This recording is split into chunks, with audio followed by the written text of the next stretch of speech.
Mga kapuso, arestado ang fashion police vlogger na si Michael C. Lim. Kaugnay po yan sa kasong libel na isinampa ng kampo ni Denise Cornejo. Yan ay matapos ilathala niya ang umano'y leaked medical report na isinagawa kay Denise kaugnay po sa umano'y panggagahasa ni Vong Navarro.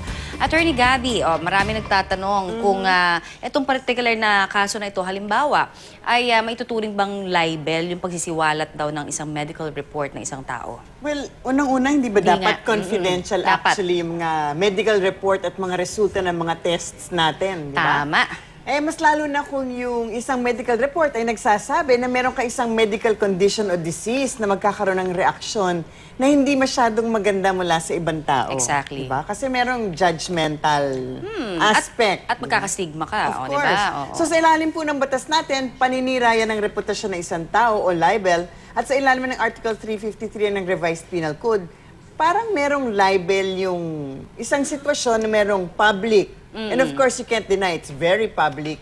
At yung malicious imputation, isang defect o condition or circumstance na makakasira sa isang tao. To be legalistic about it, meron pa ilang elemento yan, di ba? Yung publication or yung pagsisiwalat nga.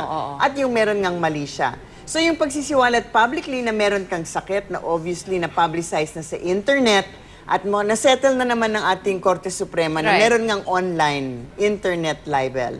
Sa palagay ko ay maaaring masabing libelous ang mga ganitong sitwasyon. Oo. Yung paano daw yung element ng malice, no? Na masasabi ba na talagang may mali siya porket naglabas ng isang medical report? Well, sa ilalim ng batas, kung nakakasira sa reputasyon ng isang tao ang isang pagsisiwalat, merong presumption kaagad na ito ay may mali siya. Correct. Okay?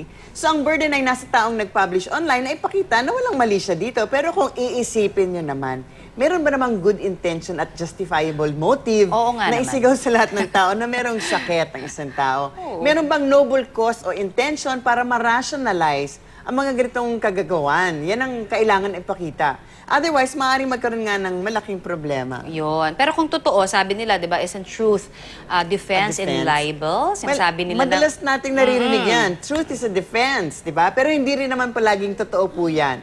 Truth is not always a defense in libel. Ano naman ang mahihita ng ibang tao na sirain ang reputasyon ng kapwa nila kahit na totoo pa, di ba? Even if it's true, parang Correct. what for?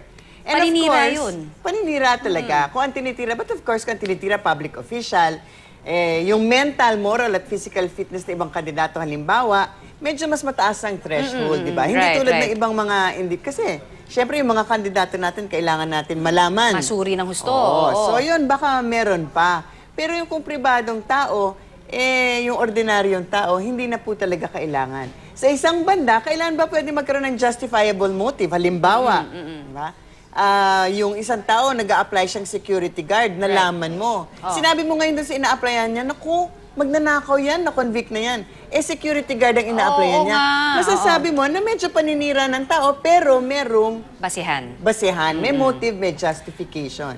So in the end, di ba? Of course, marami nagsasabi hindi dapat magkaroon ng libel law sa Pilipinas kasi daw ang freedom of expression ay nasisira, di ba? Nangangalig. Pero kung ito naman, yung reputasyon ng isang tao napaka-priceless. It's like your right to have your right to life, to property. A good reputation, parang property yan. In fact, priceless. Hindi mabibili. So, dapat meron din kahit na paanong Decency. protection. Oo. Naman yung nagsusulat at saka responsibilidad, di ba? Oo. Sabi nga nung ating nakausap kanina, freedom should be free. Hindi daw dapat nababayaran ang pagsusulat ng kung ano man, di ba? Well, yung reputasyon naman ng tao dapat ay priceless at intact. At hindi para sa ibang tao nasirain. Correct. Tama. Diba? Agree. Kung gusto nating sirain ang mga sarili nating reputasyon, bahala okay kayo. na yun. Oo. Pero yung iba, tao, walang hayaan na karapatan. natin sila. Thank you very much, Attorney. Maraming Maraming salamat salamat.